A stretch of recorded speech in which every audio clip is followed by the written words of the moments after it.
नमस्कार, आज का एजेंडा में आपका स्वागत है। आपके साथ मैं हूं जीनत सिद्दीकी। इस खास बुलेटिन में हम उत्तर प्रदेश और उत्तराखंड की तमाम अहम खबरों से आपको रूबरू कराते हैं। हमारे साथ हमारे सहयोगी जुड़ते हैं जो कि आपको सुबह सुबह तमाम बड़ी खबरों की जानकारी देते हैं। आज हमारे साथ लखनऊ से अजीत जुड़े हुए हैं, मेरठ से निखिल अग्रवाल, वाराणसी से उपेंद्र, प्रयागराज से सर्वेश दुबे और देहरादून से हमारे साथ जुड़े हुए हैं सत्येंद्र बर्दवाल। ये सभी उन तमाम खबरों से आपको रूबरू कराएंगे जो आज प्रमुख रहने वाली है, जो एजेंडा बन सकती है। और हमेशा की तरह हम लखनऊ से इसकी शुरुआत करते हैं। अजीत जी, लखनऊ की बात करें और उत्तर प्रदेश की तमाम बड़ी खबरों की बात करें, क्या कुछ रहने वाली है आज जो दिन भर ध्यान खींचे रहेंगी दर्शकों का?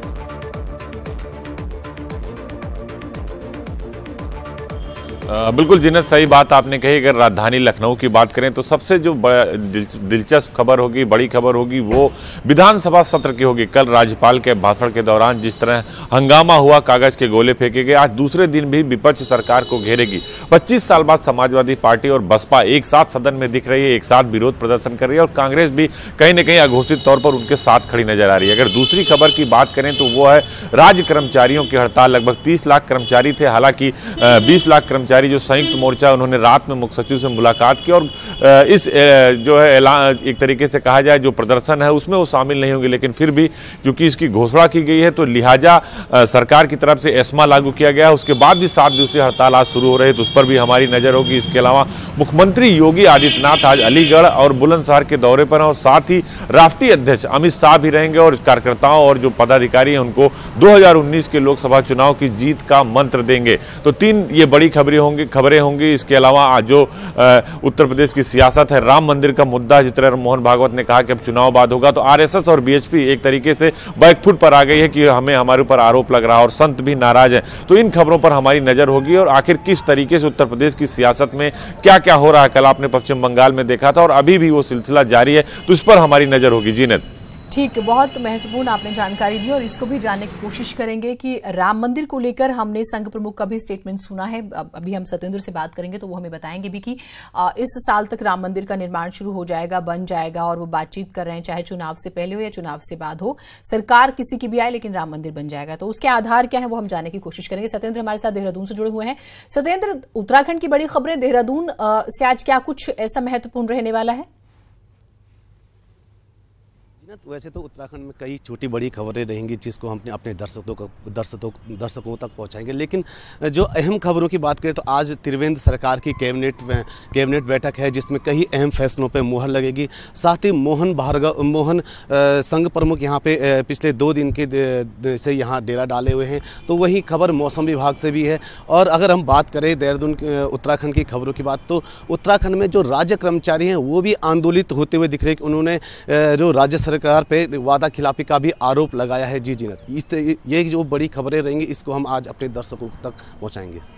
ठीक, ये बहुत महत्वपूर्ण आपने जानकारी दी और आरोप लग रहे हैं और कर्मचारी हड़ताल पर हैं और आज कैबिनेट बैठक जो होगी, ये माना जा रहा है कि शायद एक दिन की जो तनख्वाह रुकी हुई है उस पर भी बातचीत हो सकती है, सहमति बन सकती है। इसको और बारीकी से हम जानने की कोशिश करेंगे। एक तरफ जो है वो कर्मचारी फिर से कुछ कर्मचारी जो है वो हड़ताल पर आ गए हैं। हम जो है अब वाराणसी का रुख करते हैं। उपेंद्र हमारे साथ हैं। आज क्या कुछ काशी में महत्वपूर्ण रहने वाला है उपेंद्र?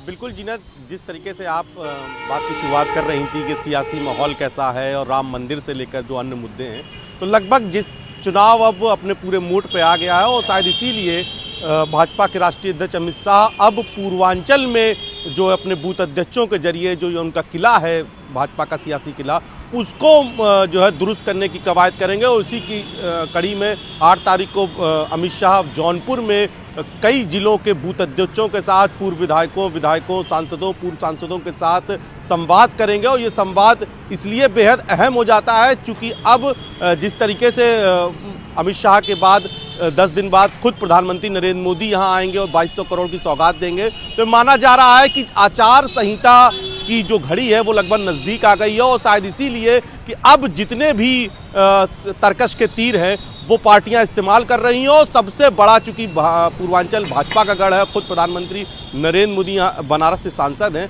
तो ऐसे में भाजपा यहाँ पर कोई कोर कसर छोड़ना नहीं चाहती है। और इसीलिए इतना बड़ा संवाद जौनपुर में आयोजित किया गया है जिसको लेकर तैयारियां हैं। और आज देखना होगा किस तरीके से भाजपा इस पूरे कार्यक्रम को लेकर तैयारियां करेंगी और कौन कौन से जो सियासी रंग है वो देखने को मिलेंगे और किस तरीके से वो अपनी रणनीति तय करती है, इस पर हमारी नजर रहेगी। दूसरी बड़ी खबर भी सियासत से जुड़ी रहेगी। जिस तरीके से पूर्व मुख्यमंत्री अखिलेश यादव के चाचा शिवपाल यादव ने अपनी नई पार्टी बनाई और प्रगतिशील समाजवादी पार्टी के जरिए वो अलग अपना सुर अलाप रहे हैं, तो ऐसे में आज पहली बार उत्तर प्रदेश में पूर्वांचल के लगभग सारे जिलों में शिवपाल यादव की पार्टी धरना प्रदर्शन करेगी। हालांकि जो धरना प्रदर्शन की मांगे हैं वो सीधे सीधे सरकार के खिलाफ है, यानी कि भाजपा के खिलाफ है, लेकिन जिस तरीके से धरना प्रदर्शन होगा उससे उस बात का सियासी अंदाजा लगाया जाएगा और साथ ही साथ शिवपाल यादव के सियासी कद का भी अंदाजा लगाया जाएगा। धरना प्रदर्शन की भीड़, धरना प्रदर्शन का माहौल इस बात को तय करेगा कि जो नई पार्टी प्रगतिशील समाजवादी पार्टी बनी है, अखिलेश यादव के चाचा ने जो बनाई है, उसमें कितना दम है और उसके कार्यकर्ता कितनी ताकत से जमीन पर मांग के जरिए अपनी पार्टी का जो है स्वर बुलंद करेंगे, ये देखने वाली बात होगी। तो आज पूरी तरीके से जो पूर्वांचल का माहौल होगा वो सियासी रंग में रंगा होगा और सियासी पारा बड़ा होगा। जीनत, ठीक बात है, और खुद की ताकत तो दिखाएंगे ही, और ताकत जब दिखेगी तो उससे ये भी स्पष्ट हो जाएगा कि किसका बंटाधार करने वाले हैं ये और किसका भला करने वाले हैं। खुद का कितना होगा ये तो खैर स्पष्ट हो ही जाएगा। और दूसरी बात ये भी, ठीक उपेंद्र, इस पर बातचीत करेंगे और हमारे साथ निखिल हैं। निखिल, पश्चिमी यूपी की जब हम बात करते हैं तो आज ऐसा क्या रहने वाला है जिस पर दिन भर नजर रहेगी? देखिए जीनत, पश्चिमी उत्तर प्रदेश से सबसे बड़ी खबर देश की राजनीति से जुड़ी आ रही है, जहां पर सारी सियासत का केंद्र इस समय पश्चिम बंगाल और ममता बनर्जी बने हुए हैं। वहीं भाजपा कार्यकर्ताओं में, यानी पश्चिम उत्तर प्रदेश के भाजपा कार्यकर्ताओं में ममता बनर्जी के खिलाफ आक्रोश देखने को मिला है। यहां पर ओबीसी मोर्चा के कार्यकर्ताओं ने ममता बनर्जी का पुतला फूंका और साथ ही आरोप लगाया कि वो सीबीआई के अधिकारियों को बंधक बना रही हैं और ऊपर से अपने ही भ्रष्ट अधिकारियों को बचा रही है, यानी संविधान की जो मर्यादा है उनको तार तार करती हुई नजर आ रही है। ऐसा आरोप ओबीसी मोर्चा के कार्यकर्ताओं ने लगाया है। बेहद आक्रोश के साथ उन्होंने पुतला फूंका और ममता बनर्जी के खिलाफ नारेबाजी भी की। यही आक्रोश आज दिन भर भी देखने को मिलेगा। इसके अलावा अगर बात करें तो दूसरी बड़ी खबर मौसम से जुड़ी आ रही है। पश्चिम उत्तर प्रदेश का मौसम करवट ले रहा है, यानी ठंड और ज्यादा बढ़ गई है, बादल छाए हुए हैं और रुक रुक कर बारिश हो रही है। इसका अनुमान पहले ही वैज्ञानिकों ने लगाया था और मैं आपको बता दूं कि 5 तारीख की रात से, यानी कल रात से मौसम बदल गया है, रुक रुक कर बारिश हो रही है। अगले 2 दिन में बारिश के साथ साथ ओलावृष्टि के भी आसार जताए जा रहे हैं। अगले 2 दिन मौसम खराब रहेगा, यानी बादल छाए रहेंगे और लोगों को पहले ही आगाह कर दिया गया है कि ठंड बढ़ सकती है। वहीं उत्तराखंड का भी यही हाल है, वहां भी बर्फबारी की चर्चाएं हैं और मौसम वैज्ञानिकों ने अंदेशा जताया कि वहां बर्फबारी होगी और वही जो हवाएं हैं, ठंडी हवाएं हैं, वो पश्चिमी उत्तर प्रदेश की ठंडक और ज्यादा बढ़ा देंगे, यानी लोगों को ठिठुरन का एहसास एक बार फिर हो सकता है।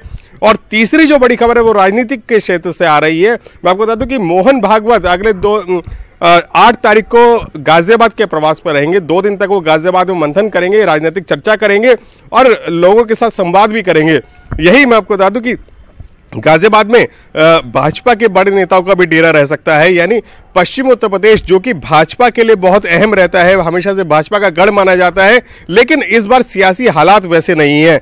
पिछली बार लोकसभा चुनाव में मोदी लहर थी, भाजपा के लिए एक अलग माहौल क्रिएट हुआ था, लेकिन इस बार रालोद, सपा, बसपा का गठबंधन है और ऊपर से माहौल भी वैसा नहीं है, तो इसने भाजपाइयों की मुश्किलें और ज्यादा बढ़ा दी है। मोहन राव भागवत यानी संघ प्रमुख खुद गाजियाबाद के प्रवास पर रहेंगे और लोगों के साथ मंथन करेंगे कि कैसे इस बार सीट निकाली जा सकती है या भाजपा को किस तरीके से जिताया जा सकता है। तो इस पूरे मंथन को लेकर काफी वीवीआईपी गाजियाबाद में रहेंगे। जी ठीक, और भले ही उनकी नाराजगी हम देखते हैं कई बार बीजेपी पर वो कुछ सवाल करते हैं, लेकिन फिर भी इंटरनली तो ख्वाहिश यही होगी कि सत्ता में जो है बीजेपी आए, उस हिसाब से जो है स्टेप्स उठाए भी जाएंगे। आपके पास भी आएंगे हमारे साथ सर्वेश दुबे जी हमारे सहयोगी जुड़े हुए। सर्वेश जी, प्रयागराज की खूबसूरत तस्वीरें तो आप हमें दिखाते ही हैं, आज क्या कुछ वहां पर ऐसी मूवमेंट्स, हैपनिंग्स रहने वाली हैं जो महत्वपूर्ण रहेंगी?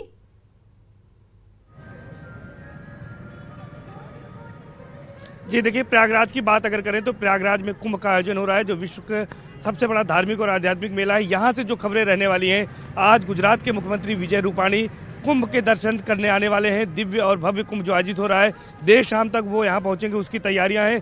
दूसरी बड़ी खबर है अखाड़ों की नाराजगी, जिस तरह से कल सामने आई थी और अखाड़ों ने ये कहा था कि अगर शाही स्नान में कोई अव्यवस्था होती है तो वो तीसरा शाही स्नान बसंत पंचमी का 10 फरवरी का है, उसका बहिष्कार कर सकते हैं। उसके बाद प्रशासन बैकफुट पर है और प्रशासन ने ये कहा है कि 3 बजे एक बैठक बुलाई है आपात और परेड में ये बैठक होगी, जिसमें अखाड़ा परिषद के सभी पदाधिकारी मौजूद रहेंगे, सभी 13 अखाड़ों के पदाधिकारी रहेंगे और अखाड़ा परिषद के अध्यक्ष भी रहेंगे। और शाही स्नान पर्व की जो तैयारियां हैं उसको लेकर अखाड़ा परिषद और मेला प्रशासन के बीच बैठक होगी, ये एक अहम खबर रहेगी। दूसरी बात यह है कि अगर हम इस तरह से यहाँ पर करते हैं कि दूसरी बड़ी खबर यह है कि अखाड़ा परिषद ने आज कहा है कि प्रयागराज की परिक्रमा आज शुरू होगी, तो प्रयागराज की जो परिक्रमा है वो आज से शुरू हो सकती है, क्योंकि कहा गया था कि पहले प्रयागराज की परिक्रमा होती है, जैसे अयोध्या में 14 कोसी परिक्रमा होती है, तो अगर यहाँ की परिक्रमा शुरू होगी तो ये तीर्थाटन और पर्यटन दोनों बढ़ेगा।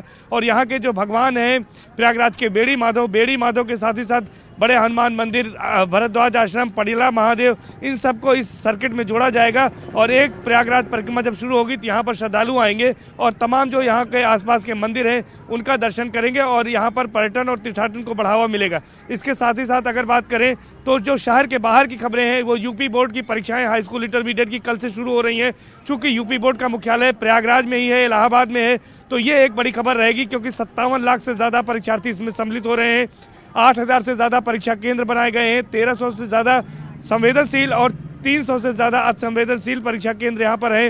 इसकी तैयारी क्या है, किस तरह से परीक्षा कराई जाएगी, इस पर हमारी नजर रहेगी, क्योंकि पहला मौका होगा कि सीसीटीवी कैमरे के साथ साथ वॉइस रिकॉर्डर के साथ ये परीक्षा कराई जा रही है, कि जिससे पूरी तरह से त्रुटि रहित और नकल विहीन परीक्षा कराई जाए, तो ये एक बड़ी खबर होगी। इसके साथ ही साथ 2 बड़े प्रदर्शन आज शहर में होने जा रहे हैं। एक तो कांग्रेस स्थानीय समस्याओं को लेकर भाजपा को घेरने की रणनीति पर काम करेगी और 11 बजे से 1 तक जिला मुख्यालय पर प्रदर्शन उसका होगा। दूसरी खबर है पुरानी पेंशन बहाली की मांग को लेकर शिक्षक संघ के साथ साथ दूसरे संघ भी आंदोलित हैं, उनका भी प्रदर्शन होगा। इन तमाम बड़ी खबरों पर आज प्रयागराज से जो होने वाली है हमारी नजर रहेगी। जी ठीक बात है। आप तमाम सहयोगी हमारे साथ जो है जुड़े रहिए, और भी खबरें हैं जिन पर हम बातचीत करेंगे। तो हमारे सहयोगी जो है इस खास बुलेटिन में आपको तमाम बड़ी खबरों से रूबरू कराते हैं। तो हमारे खास बुलेटिन में जैसे कि हम तमाम खबरों से आपको रूबरू कराते हैं, हमारे साथ हमारे सहयोगी जुड़े हुए। अजीत का रुख एक बार फिर से करते हैं। अजीत जी, जैसे कि हम बात भी कर रहे थे, एक तरफ जो है संघ प्रमुख की एक्टिविटीज का, अमित शाह जो है वो जीत का मंत्र देंगे, दूसरी तरफ विधानसभा का आपने जिक्र किया था और पेंशन का भी आपने जिक्र किया। पेंशन को लेकर मैं एक चीज जो है वो थोड़ा सा समझना चाहूंगी। एक तरफ अनाउंसमेंट गवर्नमेंट करती है कि 2005 से 19 तक एरियर का जिक्र हुआ और एक पेंशन वहां पर जो एक राहत देने की बात हो रही है, और ये नया विवाद, इसको थोड़ा सा समझना चाहेंगे।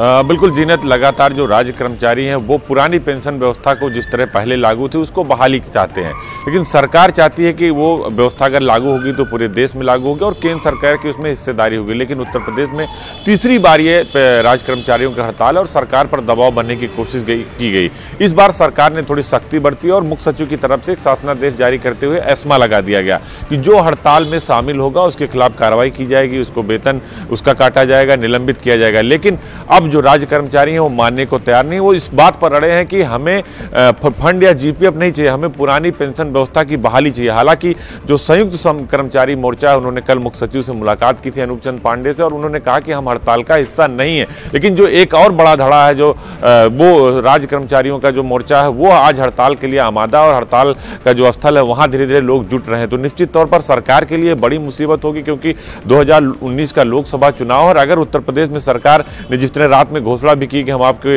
जो ग्रेजुटी है वो बढ़ा देंगे और कई सारी योजनाएं की थी, लगभग 10,500 करोड़ के आसपास का उनका जो था उसका ऐलान किया गया मुख्य सचिव की तरफ से, लेकिन फिर भी जो एक धड़ा है लगभग 10 से 15 लाख कर्मचारी हैं वो अब भी हड़ताल पर अड़े हैं जीनत। तो अब ये देखना होगा कि सरकार क्या उन्हें मना पाती है या एस्मा के बाद भी वो हड़ताल करते हैं, और फिर देखना होगा कि सरकार क्या उन पर कार्रवाई करती है, क्योंकि बड़ी संख्या है कर्मचारियों का उत्तर प्रदेश के। हाँ, ठीक बात है, थोड़ा सा वक्त की बंदिश होती है। हमारे साथ सत्येंद्र भी है। सत्येंद्र, जब हम स्वाइन फ्लू की बात करते हैं तो जो स्टेट सबसे ज्यादा इसको भोग रहा है वो है उत्तराखंड, और नए मामले सामने आ गए। तकरीबन 17-18 लोगों की मौत हो चुकी है और नेता पहुंच रहे हैं। क्या हो रहा है इसको लेकर, अवेयरनेस की बात करें और ट्रीटमेंट को लेकर हम कहां तक पहुंचे हैं, इस बारे में क्या कुछ अपडेट्स हैं? बिल्कुल जीनत, क्योंकि स्वाइन फ्लू एक महामारी की तरह उत्तराखंड में फैलने लगी है। अगर हम बात करें, करीब 18 लोग इस स्वाइन फ्लू से अभी मर चुके हैं, लेकिन अभी भी 17 से 18 लोग ऐसे हैं जो अस्पतालों में अलग अलग जगह भर्ती हैं। लेकिन जीनत, भले ही सरकार और जो स्वास्थ्य महकमा वो लगातार दावे कर रहा है कि हमने हर तरीके के स्वाइन फ्लू से अवेयरनेस चलाई है, स्वाइन फ्लू को रोकने के लिए या मरीजों के लिए अलग अलग जो अस्पताल हैं उनपे स्पेशल बेडिंग का कई रूम तैयार किए। लेकिन अभी भी अगर हम हालत की बात करें तो उत्तराखंड में स्वाइन फ्लू के मामले लगातार दिन पर दिन बढ़ ही रहे हैं, और सरकार और जो प्रशासन और ये लगातार दावे करे, लेकिन दावे अभी के सामने नज़र आ नहीं रहे हैं, क्योंकि दावे बेबुनियाद और खोखले ही साबित हो रहे हैं। जी नहीं, ठीक बात है। और ऐसा नहीं कि पहली बार कुछ ऐसा हो गया कि सरकार नहीं समझ पा रही, विभाग नहीं समझ पा रहा, ये तो हर साल की बात है और ये आंकड़े बढ़ रहे हैं, इस पर काम नहीं हो रहा है। एक बड़ी खबर आ रही है, दर्शकों को रूबरू करा दें। गिरफ्तारी से डर गए हैं पूर्व मंत्री बशीर, उन्होंने सरेंडर की अर्जी डाली। सपा सरकार में मंत्री रहते घोटाले का उन पर आरोप है। 2002 से 2007 तक विधायक निधि लुटाने का उन पर आरोप है। परिवार वालों और करीबियों के स्कूलों में निधि लगाने का उन पर आरोप है, और एंटी करप्शन कोर्ट मेरठ में सरेंडर की अर्जी उन्होंने लगाई है। 2008 में ताजगंज थाने में केस जो है दर्ज हुआ था।